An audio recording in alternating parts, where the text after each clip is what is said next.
Welcome, everybody, to the X Factor podcast. This is episode number. I have no freaking idea. That's Parker's job to tell us the episode number. Thank you, Parker. Today on the pod, which I might add is brought to you by bottomguncoffee.com. Yes. Today on the pod, we are talking about X Factor movies. Yes. Yes. I love movies. I'm a movie buff. That's exciting. Now, these, we're old. Yes. So these might be X Factor movies that were on Betamax or VHS. Reel to reel, maybe. Gone with Reel to reel in JR's case, perhaps. Wizard of Oz. Just saying.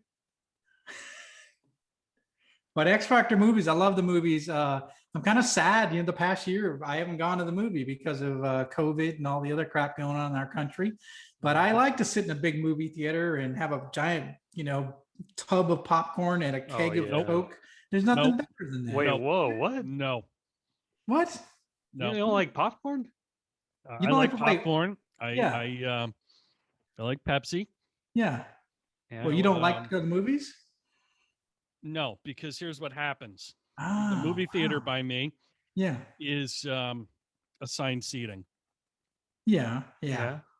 And like the whole point of going to the movies, besides like the experience and big screen, is like being able to sit where you want. Yeah. So like if you go out as a family, your kids aren't forced to be seated behind some 6'7" dude so they can't see the screen. Yeah. Or you don't end up with your kid sitting next to some freaking pedo creeper who's in his assigned seat over there.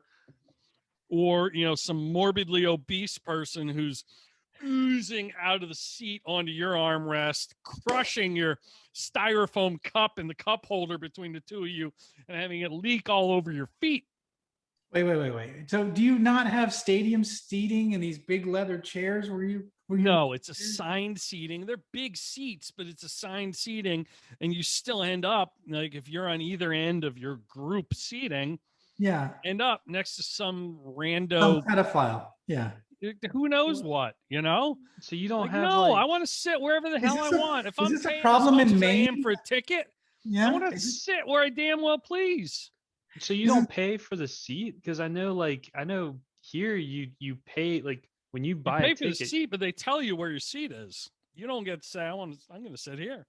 But it's the same thing with a concert, Coach Brew. You go to a concert, you pay for the seat. You don't. I don't sit at concerts. I stand, I dance, I celebrate. I'm right next to the speaker banging my head. Come on, John. I'm in the mosh pit. You know me. That's it. That's you. That's Coach Brew. So yeah, we're talking X Factor movies. Yes. So fasten your seatbelt. Yes. Grab your cup of Bottom Gun coffee. Yes. Take a sip, and buckle up, kids. I want to go first today, John. I want you to go first. I'm excited to hear. I have no idea what you're going to talk about. I literally have no idea. So there are some things that are, like movies, books, entertainment, documentaries, songs. Yes. There's some that are wonderful stories. Sure. And stories resonate with us. We've been, our brains have been trained to enjoy and consume and remember stories since the beginning of time. Yes. When cavemen would draw murals that tell a story on the wall, like here's how to avoid getting eaten by saber-toothed tiger, Yep. It's as old as the beginning of time, storytelling. Yeah. So my favorite thing isn't the story that the song tells, the story that the movie tells. It's the story behind the song. It's the story behind the film. It's the backstory to the book and how and why it was written. So what I'm going to talk about today is something that is basically not just a movie, but a movie franchise. It has earned billions with a B. Billions and billions of dollars with a B at the box office. It's easily one of the most successful movie franchises of all time. Virtually everyone worldwide has heard of this particular character. It's absolutely motivational and inspirational, a wonderful underdog tale. However, most people don't know the story behind the movie, really the story behind the screenplay. And what I am talking about is at the time, young man. He's actually still young looking because I think he injects all sorts of crap into his body now. But back in the early 70s, this person was an unknown actor trying to make it in New York City, not Hollywood, New York. And if you know, some of you might know, he had a little bit of success in a movie called The Lords of Flatbush. However, the guy was still broke. And after that movie, he decided, if I want to make a name for myself, I got to move out to California. So he goes out there and is so dead broke that he needed to he was either going to starve to death or he would have to sell his dog. That's the story I know. Yeah. Yeah. That's who I was thinking of. He could only afford to either feed himself or feed his dog. So he sold his dog to someone who could afford to feed it. And that's how bad it was going for Sylvester Stallone before he had any success. One night, while he was out there in LA, he went to see Muhammad Ali fight a guy named Chuck Wepner. And what he saw, Chuck Wepner's from New Jersey, and his nickname was the Bayonne Bleeder. And Chuck Wepner was fighting at the time, and he maybe still is the greatest fighter ever in Muhammad Ali. And this guy just happened to bring his A game, and he even knocked down Muhammad Ali at one point in the fight. He went the distance. Didn't win, but he went the distance. And so Sylvester Stallone's sitting there not thinking about the fight, but thinking about the fact that, man, if this ain't a metaphor for life, I don't know what is. And that was the catalyst for his idea to write the screenplay that is Rocky. The guy who's going to overcome adversity, stand up to life, take a shot, go the distance. He wrote that script in 3 days. It was only 90 pages of it. It only took a third of that to create the original Rocky movie. 30-page script. That was it. So he was on a casting call for some random role, wasn't right for the part. But on the way out, he told the producers about his screenplay that he had written. They told him to bring it by later. They read it and they loved it. However, the one stipulation he had in it was that he was going to play the main character, Rocky Balboa. Yeah. And, you know, like if you're a production company of any type, you can't blame them for saying, nah, we don't want you. You know, we want like a leading man type look. So they were thinking about like Burt Reynolds, Ryan O'Neal, somebody like that to play the part of Rocky Balboa. They offered him $360,000 for the script, which is probably about $361,000 more than he had at the time. Yes. Under the condition that he would not play Rocky in his own movie. He had no car. He actually had $106 in the bank. No car, $106 to his name, and sold his dog to be able to afford food that week. He turned it down. Over $250,000. He turned it down. He's thinking like, I'm already poor. I know how to live in poverty. I'm going to draw a line in the sand and I am going to stay the course and I am going to find someone who is willing to accept what I want for this. And what he wanted after pitching this to a number of places was $1 million and I star in the movie. So think about the courage in your convictions. Yeah. And your willingness, someone's willingness to push all your chips to the middle of the table. Yep. And say, you know what? This is it. This is the deal or nothing. Because I currently have nothing and I have nothing to lose. He's betting on himself. He's betting on himself. He's saying, look, I appreciate the, $250,000, $360,000 but I'd rather bet on myself. I want to be in this movie. I want to be the lead actor. You know, I believe in the script. I believe in myself. I'm willing to say no, even though I'm broke. Yep. And I'm going to bet on myself. I think that's the power of broke, really, is, like he had nothing, but he had intellectual resources. They gave him $1 million to produce the movie. He came in under budget. Fun fact, he actually used a bunch of family and friends in the cast, little handheld cameras. And most of that movie, the original Rocky, is filmed in one take. It's pretty phenomenal. It started to get a positive reaction. And like 9 Oscars later, 9 Oscar nominations and 3 wins, including Best Picture, it had grossed over $200 million. And when did it come? When did it come out, Coach Brew? The original Rocky. I just didn't. I couldn't remember. It was in I believe late 70s. Yeah, because that was a time with a lot of really great movies. So for it was a heyday. Yeah, I mean, it was hard for a movie to stand out back then too, and even back then, $1 million was low budget. Right. Yeah, the original Rocky 1976.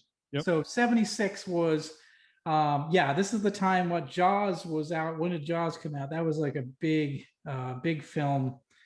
But yeah, Jaws was 75. Yep, Jaws was 75. Yeah, and then you had, E.T. was 82. But it was a time when there was some really good movies coming out. So to be able to have a low budget film, right, with a script that was written in how many days? 30 days, and to be able to take on these juggernauts of the industry, just shows you how significant a film this was, and how significant a project it was, and how much he bet on himself, he gambled on himself, and he won big time. Yeah, he only spent, the budget, it says here, $960,000. That's all he had. Yeah. That is, and he literally profited so much. And he bought back his dog. Yes. He sold his dog for $40, and he bought back his dog for $15,000. The guy that the new owner said knew he was desperate, and he said, "Look, if you want it back, it's $15,000. I like the dog as well." And he gave him $15,000 to get his dog back. Wow. Yeah. So that's my X Factor movie, not for the movie, because while Rocky is a good movie, Yo, Adrian. Rocky 2 is basically Rocky 1 with a twist. Yes. Rocky 3 is basically Rocky 1 with a twist. Rocky 49 is basically Rocky 1 with so it's just proof of concept that you can take, essentially the same plot line, storyline, and just tweak it a bit and have it have different, iterations. And it's kind of eternal. Yeah. The new life that he has given that thing and that same concept over and over and over again, that's impressive. Yeah. No. And then he did it again with the whole Rambo series, right? Yep. So it was the same. Blood. It was the same kind of story, right? It was a guy down on his luck, and it's a great, he overcome challenges to be successful in the end. So it's a hero's journey. It's very similar storyline.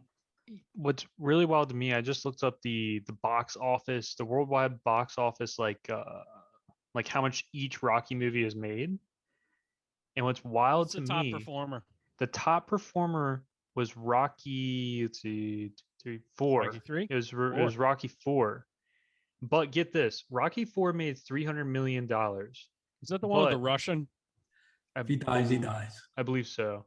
Okay. But Rocky 1 had $225 million with $1 million budget, while Rocky 4 had a $300 million, made $300 million, and it doesn't say what the budget was.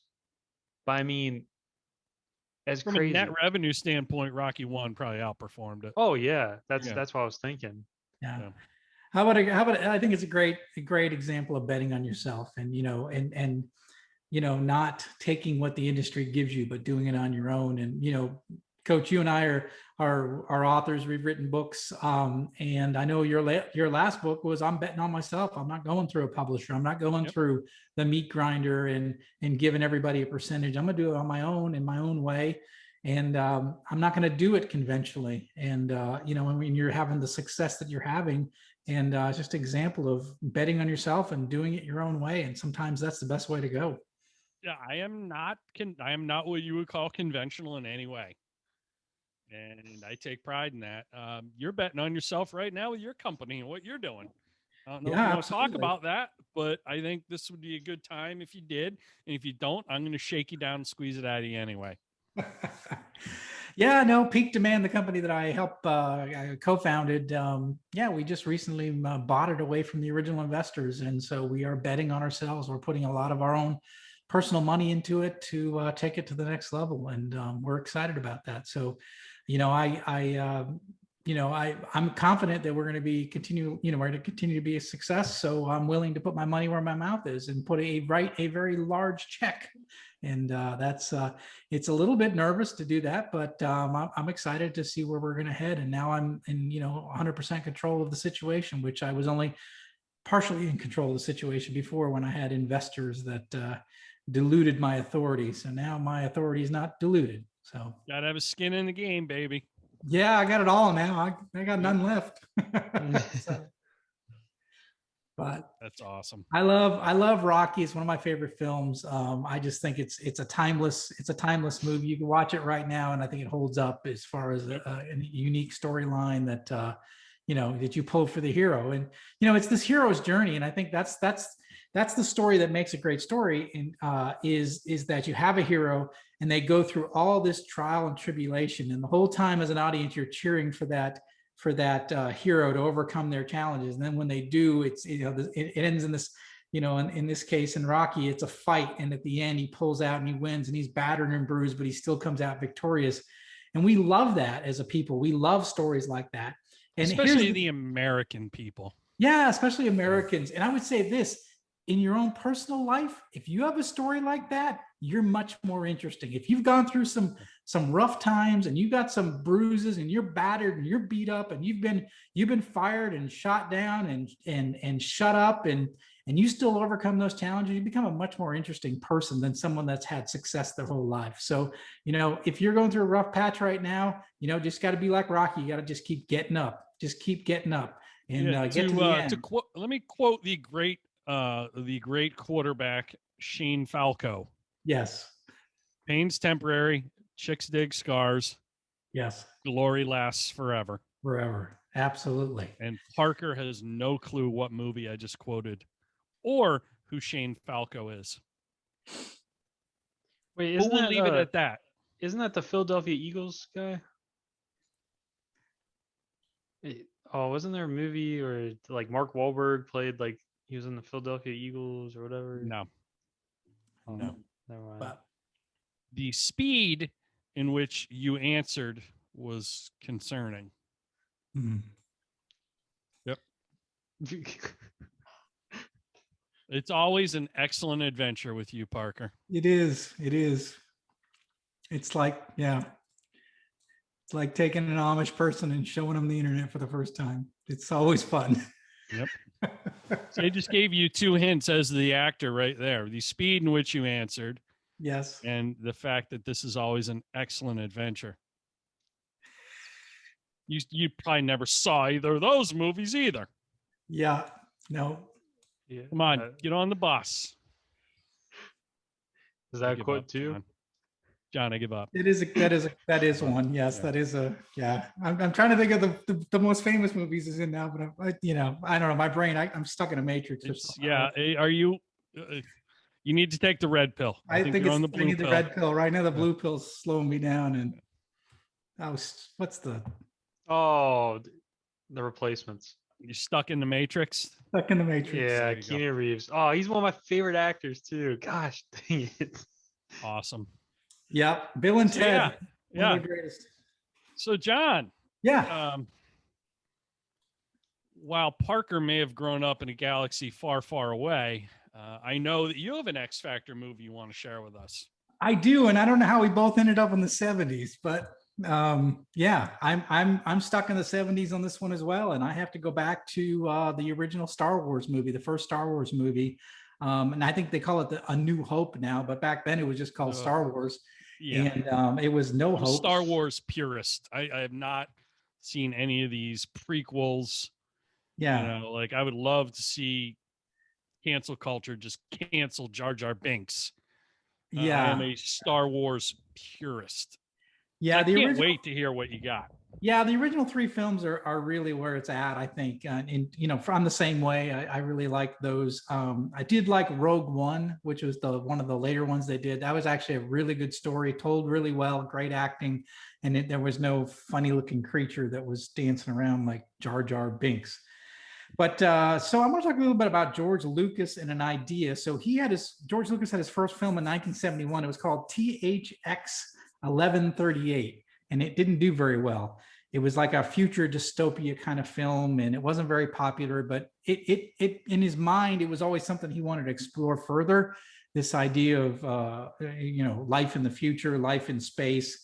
Anyways, it didn't go very far. But in 1973, he made a low budget film about the hot rod culture in California called American Graffiti. And that thing was a very low budget film, took less than $1 million to produce, and it became a blockbuster.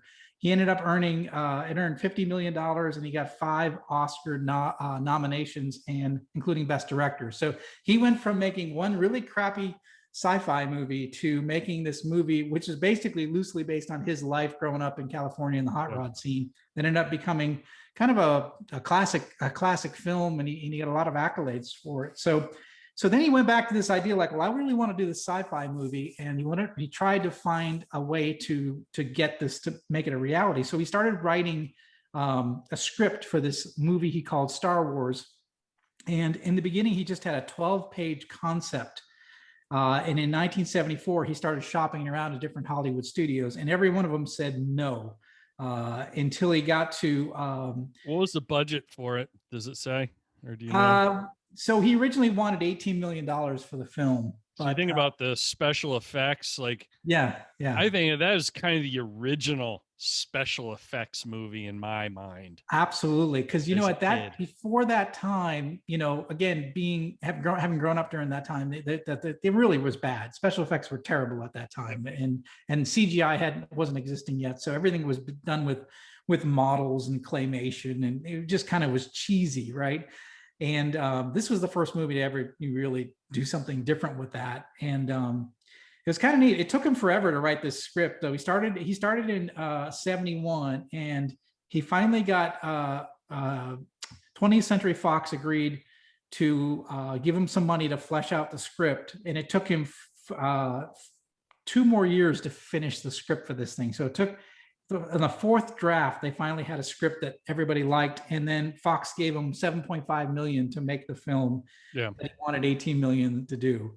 And again, what you said was really true, is that he was trying to create this really compelling story, but done in space and done with special effects. And it was a kind of a throwback to, he grew up watching like the Flash Gordon type movies and things like that. So it was kind of, he was trying to capture some of that sci-fi magic of, the 30s and 40s and 50s, and but doing it in a way that was much more realistic. And yeah, so like the way I would compare that is because the other quote special effects movie at that time was like Close Encounters.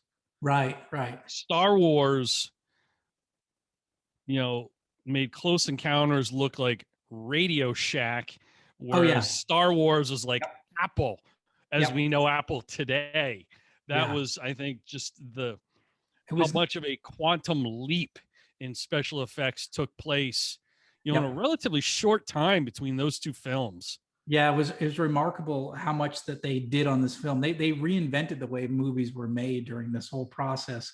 And think about how high the bar was set for everyone else after that. Oh, it was they must have been like, "Damn you, George Lucas." Yeah. So I remember, I was this movie came out in 1977, and I was 10 years old. I actually saw it in the theater, and I can tell you that everybody in the theater was a packed theater, and we all were just like blown away by what we were seeing. We never had ever seen anything like that in our lifetime. We've never seen spaceships flying around.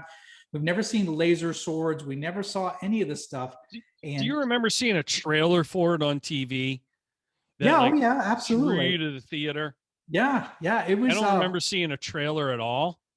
Yeah. I had no idea going into that movie what I was going to see. I had a And I buddy. really thought that was part Yeah. of the mind-blowing experience of it all. Is like I had no idea what to expect. I had a buddy that knew all about it. He had heard about it and he had been following it. So he was like, for some reason, he was into it, and so he was the one that said, "You know, this is going to be unbelievable. We have to go." And so it came out May 25th, 1977, and it was only released to a limited number of theaters because they didn't feel like it was going to be so, a very popular film. But then, of course, eventually they released it to a broader audience, and it grossed 775 million, and it surpassed Jaws. 1975 was Jaws, Wow. and it became the highest-grossing film of all time until E.T. came out. We talked about E.T. in a past episode, by the way. So, received 10 Oscar nominations, and they won 7. So people don't realize that Star Wars, because usually I don't know. This I'm just showing my age right now, but usually crappy movies seem to get the Oscars these days. But back then, great movies like Star Wars actually won Oscars. They won 7 Oscars for that film. And it ushered in a new way of making movies with special effects and the concepts there. And so what I want to, the lesson from there is just never quitting on an idea, right? You got an idea. He had an idea in 1971 to make this film. It came out in 1977, 6 years later. And you can imagine the road bumps and the side roads he went on and the failures he had, but he kept focusing on this one idea. When he wrote and he directed American Graffiti, he was living in a 1-bedroom home in California, and he was basically poor. He was up but he kept this idea kept in his head, and he stayed with it, and he never quit on the idea. And eventually he got it to the theaters and changed the way movies are done and created an X Factor movie. And by the way, George Lucas is worth right now $7.2 billion. That's it? I know. That's it. Chump change, man. I would take that, though. Yeah, I would take that. I would take that preferably as a non-fungible token or in Bitcoin. I'd take it as a non-fungible token. I love it. Yes. No, that is impressive. And you think about how high he set the bar moving forward, but also just think about how much changed in those 6 years from idea to concept to reality. Yeah. I was watching the making of Mandalorian. The Mandalorian was like a Disney show that they had. Very well done, I thought. Very kind of stuck to the old ways of Star Wars. But they were just saying how the technology has come so far that it's easy to make this compared to what they were trying to do in 1970s. So it's super easy. They actually project the whole background of this planet they're on. They actually projected on these dome screens that the actors they're actually in the scene, right? It's not on a green screen. It's actually real scenes that they're seeing the mountains often, so they can actually look at the mountain and say, hey, look at over there, whereas all that early stuff was done on green screens and, it's just really amazing. What I would love to know is if Star Wars, the original Star Wars, exactly as it was made in the 70s, were made today. Yeah. What the budget would need to be to do it exactly the way they did it then. Yeah. Yeah. Dirt cheap by comparison to everything else today.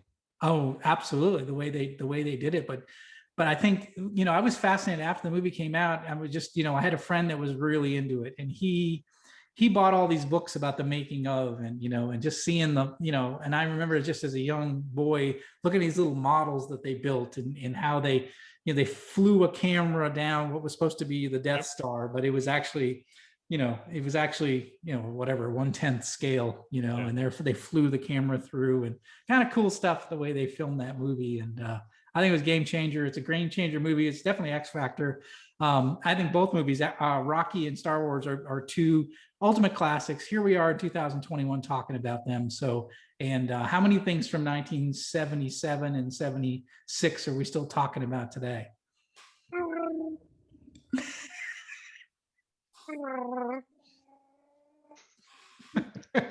Yes. Yeah. Yeah. That's a good Thank question. you. Yeah. Do you know what that was? Brought to you by Chewbacca. Chewbacca. Chewbacca. So that's my Yeah, X Factor movie, Star Wars. Impressive. Yeah. So stories of resilience. And I think we all need to be a little more resilient. And one of the ways you can be more resilient is by getting up out of your chair every Yes. so often in the workplace and standing. Because sitting is killing you, folks. Literally. Every hour you spend sitting, you decrease your lifespan by 2 hours. They say sitting's new smoking. This is research from the Mayo Clinic. This is not Coach Brew making up statistics. This is actual follow the science stuff. And the reason I share that with you is my company, my apparel brand, chinupchestout.com, is holding a contest. We just launched our spring apparel collection recently. And from now until April 30th, you can be entered to win a Ergotron WorkFit P standing workstation, sit stand desk, if you will. You go to chinupchestout.com, check it out. Every dollar you spend there, or every dollar you spend on one of my books, is one entry into this drawing. So you get $60 worth of apparel and buy 2 copies of a book. That's $100. It's 100 tickets. You might win a standing desk. Yeah, that's great. That's outstanding. Do you have a standing desk, John? I do. I have I have one, but it's not in my office anymore. It's milk crates on a 2x4. No, I had a real one that you put on your desk, not as nice as the one you're giving away, but one that I can't remember the brand, but why is it not in your office anymore, JR? Did someone steal it? No, I can't concentrate standing as well. So that was just me. I think it's because I'm old. He's a traditionalist. I did try it. I had it for about a year and I found it was down more than it was up. So, yep. But I think it's a great idea. I really like the concept. And I gave it to one of my employees who used it for a year after that. And he stood the entire time. So I think it's a matter of personality. I think I'd like to sit. So that's what a humanitarian you are. You took one for the team. You sacrificed your own lifespan. Correct. To lengthen someone else's lifespan. Correct. That's what I did. Yeah. Oh. Yeah. I figured I'd drink enough bourbon to preserve my so honorable. Yeah. It's appalling. Make the rest of us look bad. Anyway, that's what we have for you. P1 listeners. Yes. What is a P1 listener, Coach Brew? A P1 listener is someone who has us as preset number 1, podcast number 1 in your life, in your heart, in your mind, in your soul, in your spirit. Wow. And you share that information with everyone you know. Yep. You sing it from the mountaintops. You shout it, you yodel it, whatever you prefer, telling everyone how much you enjoy and how informative you find our little pod. And you could share on social media. You could send in crazy videos highlighting your experience, where you enjoy sipping your bottom gun coffee or your bottom gun coffee mixed with bourbon, or maybe just your X Factor podcast coffee mug filled with bourbon. James Elliott talking to you. And you can also leave us a message on the xfactorpodcast.com, and maybe you'll be featured in an episode of the show. Maybe you have a question. Maybe, just maybe, you would like to suggest a show topic that isn't movies, food, snacks, music, technology. What are some of our other episodes, John? Beverages. What else? Brands. Yeah. Suggest the topic. We've had like email 20. In. You can leave us a message. We are open to suggestion, open to feedback, and would love to hear from you. So but xfactorpodcast.com. But it better be good. Don't waste our time. That too. Yeah. But you're really not wasting our time, because that's why we have an intern. We make him read all that crap, and we only look at the good stuff. So he's essentially the human spam filter. He is. If you want to go ahead and burden him, bog him down with all sorts of crap, that's on you. That's a you and Parker thing. But he does prefer it if you send him actual snail mail Yes. to his family's little village Yes. in Amish country. Outside of intercourse. A covered wagon delivers the mail by horseback to his. It's a log home, I believe, where he reads everything in the evenings by candlelight. Yes. Yeah. So yeah, that's what we got for you this week. Next week is going to be a surprise. We're not telling you what the episode is, but we will tease you. Because we don't know. We're not telling you because we have no freaking clue what it's going to be, but we will tease you and let you know it's mind blowing. It is. It's going to be amazing. And it's going to be X Factors or mind numbing, one or the other. Something with the X Factor. I guarantee it. Guaranteed. Yeah. Yeah, we actually shake a magic 8-ball to make all these programming decisions. That's how we operate. Very analog, not digital at all, keeping with the theme. So 100%. yeah, share it up, tell everyone else about it, leave some messages. You can win some fabulous prizes like a coffee mug, copies of our books, or some bottom gun coffee.